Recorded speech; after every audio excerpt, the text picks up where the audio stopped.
بسم اللہ الرحمن الرحیم۔ السلام علیکم ورحمۃ اللہ وبرکاتہ۔ میرے دوستو، میں آج آپ کو یہ بتانا چاہتا ہوں کہ نیک عورت کون ہے۔ عزیزان محترم، حضرت ابو امامہ رضی اللہ تعالیٰ عنہ سے روایت ہے کہ رسول پاک صلی اللہ علیہ وسلم نے ارشاد فرمایا، مومن بندے نے تقوی کی نعمت کے بعد کوئی ایسی بھلائی حاصل نہیں کی جو نیک و صالح بیوی سے بڑھ کر ہو۔ وہ یہ ہے، اگر شوہر کوئی بات کہے تو اسے پورا کرے، اگر شوہر اس کی طرف دیکھے تو اسے خوش کر دے، اگر شوہر کسی کام کے بارے میں قسم دے دے تو اسے پوری کرے، اگر وہ کہیں باہر جائے تو اپنی جان اور اس کے مال کے بارے میں خیر کا معاملہ کرے۔ میرے دوستو، اس حدیث پاک میں تقوی کی نعمت کے بعد مرد کے لیے نیک و صالح بیوی کو بیان کیا ہے۔ واقعتاً متقی اور پرہیزگار کو نیک بیوی مل جائے تو نور علی نور، زندگی جنت نظیر ہو جائے گی۔ نیک بیوی کی چند علامتیں میں آپ کے سامنے بیان کر دیتا ہوں۔ شوہر کو دیکھے تو خوش کر دے۔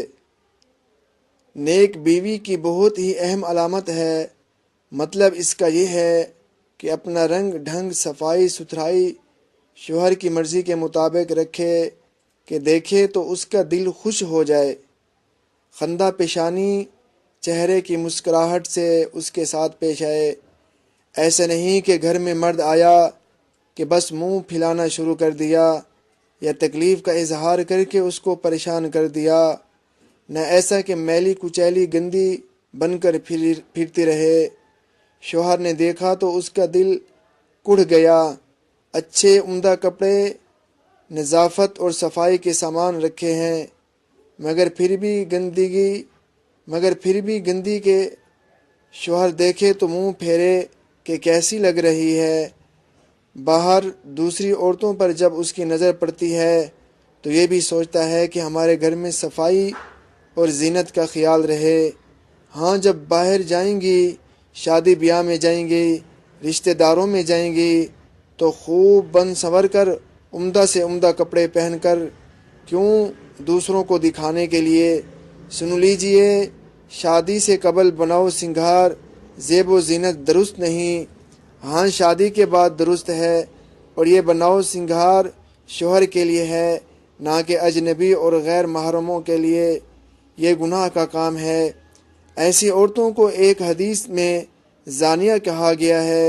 یہ لوگوں کو کم از کم آنکھ اور دل کے زنا کی دعوت دیتی ہیں، لوگوں کو اپنی جانب مائل کرتی ہیں۔ کم از کم یہ تو سوچتی ہی ہیں کہ کوئی عورت یا کوئی مرد دیکھے تو حیرت اور تعجب میں پڑ جائے اور تعریف کرے۔ دوسری علامت یہ ہے، کیسی بری بات ہے، عفت، حیا، شرافت کے خلاف ہے۔ زیب و زینت سے شوہر کو خوش کرو۔ قسم پوری کرنے کا مطلب یہ ہے کہ شوہر بیوی پر اعتبار کرتے ہوئے قسم کھا لے، مثلا یہ کہے، بقسم تم ایسا ضرور کرو، تو شوہر کی خوشی کے پیش نظر ضرور پورا کر دیتی ہے، خواہ مشقت اور مزاج کے خلاف ہی کیوں نہ ہو۔ تیسری علامت یہ ہے، شوہر کے غائبانہ جان و مال کی بھلائی کا مطلب یہ ہے کہ آزاد پھرے، اجنبی مردوں سے ربط اور تعلق پیدا نہ کرے۔